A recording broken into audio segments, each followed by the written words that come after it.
让我们来看看用胸式呼吸和腹式呼吸吸气在呼吸效率上的差别哦。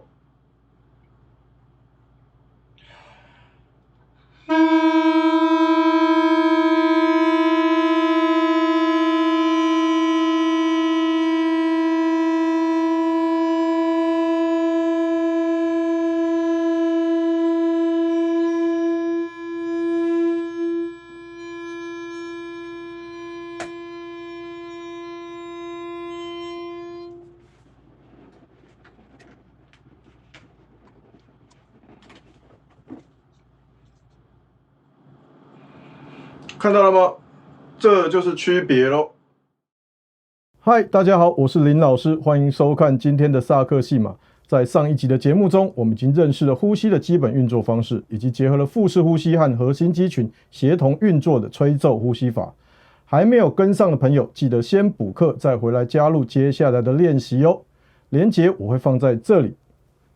好的，现在就让我们一起实地的来练习吹奏呼吸法吧。Let's go！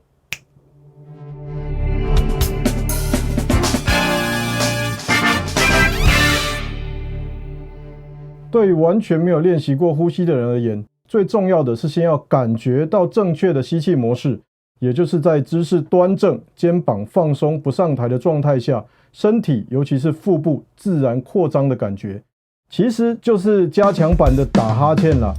相信没有人在打呵欠的时候身体会是紧绷的，或者是边打呵欠边抬肩膀的，所以我才会说打呵欠是一个吸气的完美例子。只是我们现在要试着姿势端正的打一个很大的哈欠。Sorry， 所以我们的第一个练习很简单，就只是打呵欠，同时观察一些现象而已。哦，对了，记得用嘴巴吸气哦。我想应该没有人是用鼻子打呵欠的吧？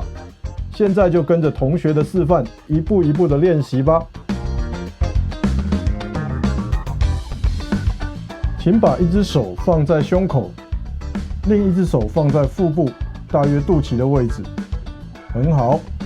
然后开始打呵欠，很大很大的呵欠，打到紧绷的那一种。接着自然的把气吐光。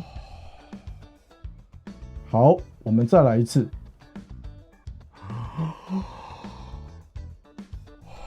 Good。在反复这个练习的时候，请观察双手的起伏状况，并且同时感受肩膀、胸口和腹部的运动。肩膀应该是完全没有任何动作的，不管吸再大口气都一样。而胸口应该只有非常非常微小的起伏，不注意看不出来的那一种。而腹部呢，则会随着吸气而隆起，吐气而平坦，就是恢复原状了。林同学的肚子应该是很容易观察的对象。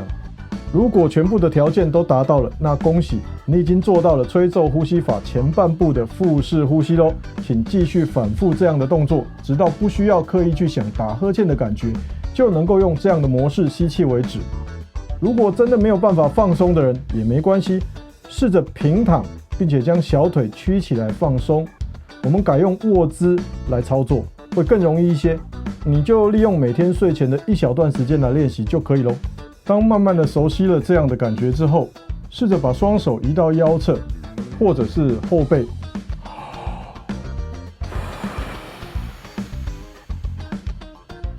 感觉一下身体的扩张，试着更完全的把气吸饱，提升肺活量的使用率。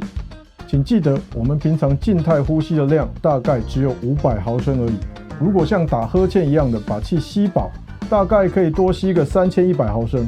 如果吸饱再加上吐光呢，全部可以用到的气体量大概有4800毫升这么多，这之间相差了10倍哦。这边教给大家一个检查的方法，在吸完气之后，试着再吸一次气。如果你吸气的动作是完整的，应该是吸不到任何一点气哦。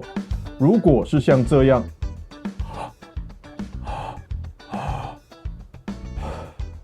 就表示你一开始吸气就不完全咯。那继续加油吧。感觉到了正确的呼吸模式，并且能够轻松的用腹式呼吸来吸气之后，现在我们要来模拟一下演奏乐器的感觉，也就是吹奏的阻力了。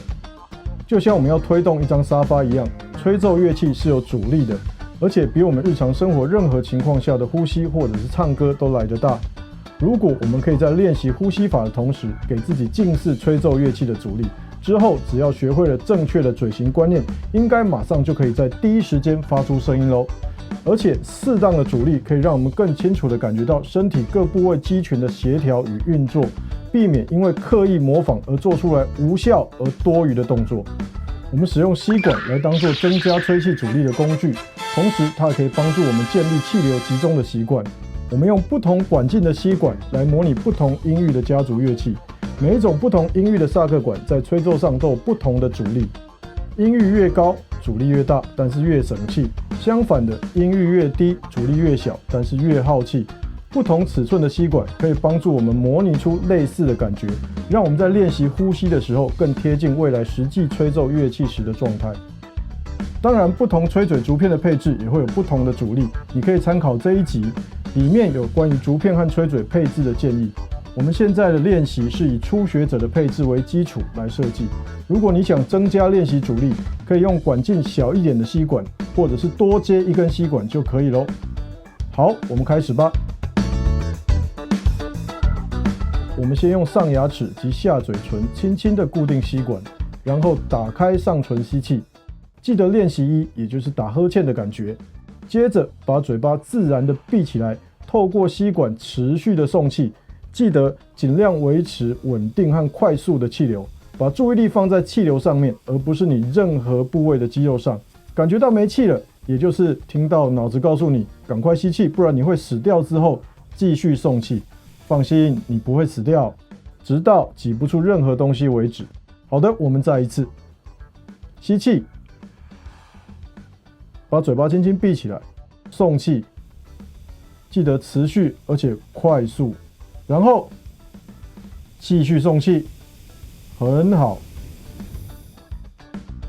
如果你有确实做到练习一的吸气模式，你的身体自然会用正确的肌群来提供送气的力量，不需要刻意去想肚子或是任何地方用力。但是请观察你呼吸的动作是不是像之前讲的，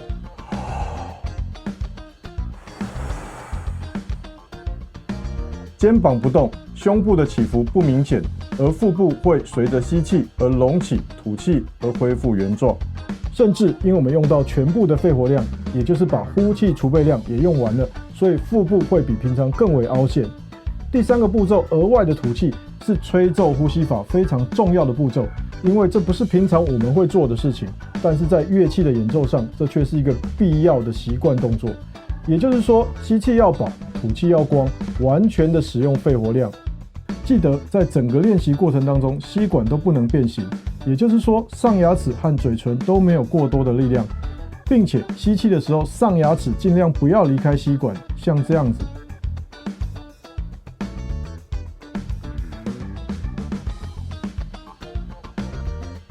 这个习惯对将来嘴型和吹奏位置的固定会非常有帮助。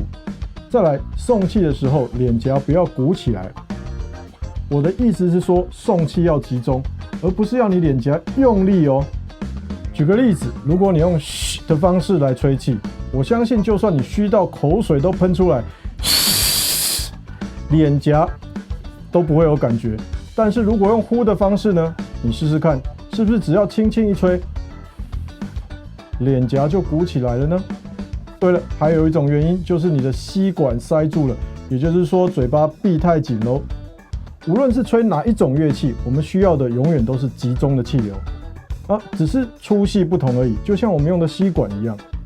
在做这个练习的时候，如果你已经有老师或者有吹奏经验的朋友，你可以请他们用吸管吹气，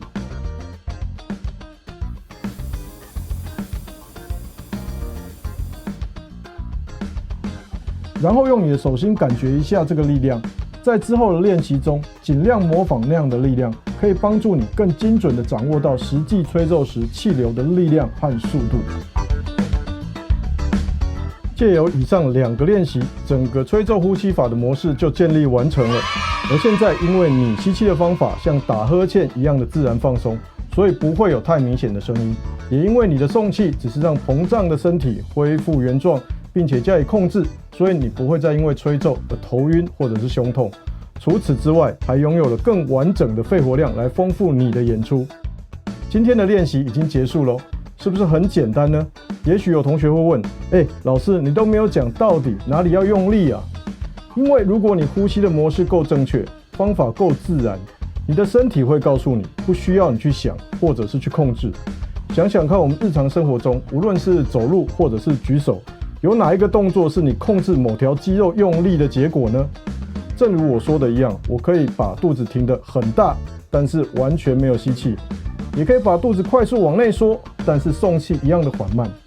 是因为吸气让身体扩张，送气让肚子撑住。要把注意力放在吸气的感觉和送气的持续、速度还有稳定度上面，让你的身体自然的做反应。在我的观念里面，最自然的方法就是最好的方法。好的，以上是今天的节目，谢谢收看，希望你们喜欢。有问题欢迎在下面留言给我。这里是萨克西马，我是林老师，我们下次见喽，拜。